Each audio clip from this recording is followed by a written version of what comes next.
So let me introduce you to something huge. The detailed specification of the EX30 has been revealed. The design is at a level that was predictable beforehand, so there isn't a big surprise or fresh feeling. It showcases Volvo's signature design pattern. The headlamps resemble those of the EX90, but don't open in a way that imitates human eyes. The lamp located in that area will serve as the high and low beams. They are LED lamps, but not pixel LED. Also, there are no front fog lamps. The vehicle comes in a two-tone color, with the upper portion being black high gloss. The EX30 lettering on the D-pillar stands out prominently and looks impressive. Additionally, there will be an EX30 cross-country trim next year. It will feature cross-country lettering on the door sides. In the past XC40 and cross-country models, the lettering was only embossed, making it less noticeable. Personally, I like the approach of highlighting the lettering of EX30. However, all emblems have been removed from the rear. In the front, there is a space for the charging cable and tripod. However, it's unusual that the front just opens without any additional lever operation. In the EX30, you simply pull the front open lever, and it opens effortlessly. It seems convenient to use. The tailgate opening button is conveniently placed. There is a reason for that. EX30 doesn't have a kick sensor. Additionally, there is no lock button in the trunk lid.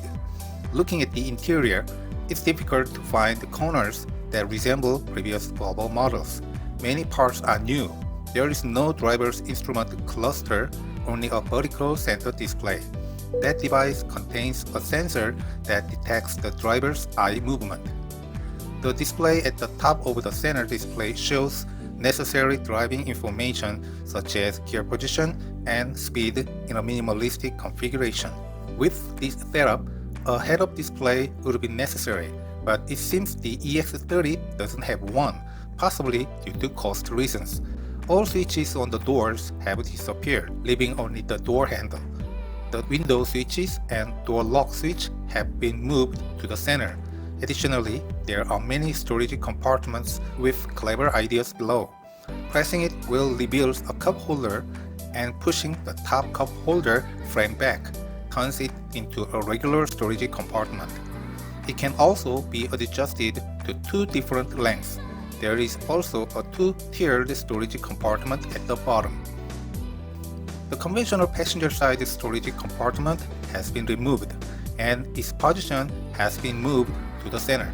As a result, it has become more convenient for the driver.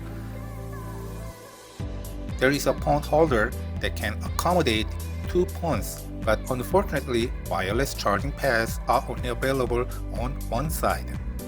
The angular shape of the steering wheel also looks refreshingly new. It is possible to make predictions about the functions that the switches on the steering wheel perform. The empty button on the left side can be customized to be associated with the specific functions. The center display is optimized with Google's Android OS. One notable feature seen in the review is the simultaneously display of a 360-degree view and a rear view. Regarding the audio system, there is a speakers called soundbar at front dashboard. There are no speakers in other locations. The seats have been completely redesigned and look very well made. There is no center armrest or seat heating function in the rear seats. Overall, the lack of convenience features in the rear seats is the most disappointing aspect of the EX30. The rear seats can be folded 4:6 ratio and can be almost completely flat. The interior features 5 ambient light concepts, showing the Volvo has finally started appealing to emotions. Now, let's look at the information from the international build-up site. There are a total of 3 trims and 3 powertrains. For now, let's build it up based on the highest specification. There are 5 exterior colors, and among them, the inclusion of a yellowish tone is quite refreshing and unprecedented. There are 3 interior codes, all of which are made by mixing recycled materials. There are no leather seats available. 2 wheels options are provided, 19 and 20 inches, but the EX30 showcased at the presentation had completely different wheels. It is likely that those wheels will be included in the future EX30 specific accessory lineup. There are no particularly noticeable accessories in the package. Here are a few notable details from the Ultra specification. The OBC charger increases the charging speed when charging at home. During semi-autonomous driving, it supports lane changes. As expected, the EX30 does not have LiDAR, but the best safety features that can be implemented with existing LiDAR and cameras are included, making it even more advanced in terms of safety systems compared to the current XC90. From the EX90, Park Pilot Assist became fully automated.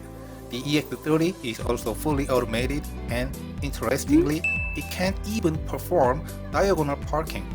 The sensors on the steering wheel and touch-sensitive steering wheel can accurately detect the driver's level of attention and provide alerts when necessary. The Intelligent Speed Assist feature automatically reduces the speed by more than 20 km per hour above the posted speed limit during adaptive cruise control or semi-autonomous driving. The default setting is always active, similar to the stop and go function. While it can be deactivated, it requires accessing the center display for adjustment whenever you make it deactivate. It has LED headlights, not fixed LED. The active high beam generation 1 is used, where the entire high beams is lowered when there is oncoming traffic or a proceeding vehicle. Generation 2, on the other hand, only transition a portion of the high beams to low beam. The lane departure warning feature now includes audible alerts in addition to vibration and steering assistance. Regarding the one-pedal driving function, it appears that the intensity of regenerative braking cannot be adjusted based on the brief glimpse seen in a review video. In contrast, the Ioniq offers 4 levels of regenerative braking intensity with pedal shifters, which allows immediate adjustment. Post-impact braking is a feature that automatically applies the brake after a collision to prevent additional damage. The Traffic Jam Assist feature now offers an extended waiting time for automatic restart after coming to a stop during adaptive cruise control or semi-autonomous driving. In the previous Volvo models, it was 3 seconds, while in the Sensus and Android version, it was 6 seconds. However, in the electric EX30, it has been increased to 10 seconds. There is a dedicated smartphone storage slot in the rear seats, but it would have been nice to include a charging pad as well. The passenger detection system in the EX90 can detect even subtle changes in a child's body, such as when they are breathing. However, the EX30 relies on usage patterns to determine if there is someone in the rear seats and does not employ such advanced equipment. If you use the rear door before driving and lock the door without opening the rear door again after driving, the warning system will be activated. It interprets user usage patterns to determine the activation of the warning system. While this is likely to be helpful in most cases, people who use the rear seats to store bags or luggage may be obligated to open and close the rear door after driving to deactivate the warning system. The driver's seat features 12-way power adjustments, but it lacks the side bolster and seat cushion extension found in the current 16-way seats. However, the passenger seat can still be adjusted in 8 ways, and lumbar support is retained. 2 audio options are available: Harman Kardon audio and the standard audio system. Although it may be difficult to judge without listening, there seems to be a noticeable differences in sound quality based on the specification alone. Apple CarPlay is finally supported wirelessly, but there is no mention of Android Auto support. It is unclear if basic Bluetooth connectivity will cover most needs with the default Android-based OS. After reviewing all the details, it is evident that several elements are missing compared to the XC40.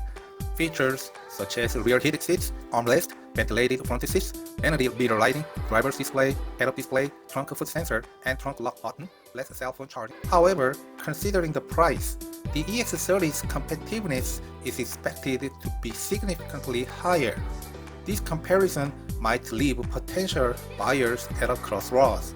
Those who have already contracted the XC40 or C40 electric cars and are waiting might question whether they should switch to the EX30.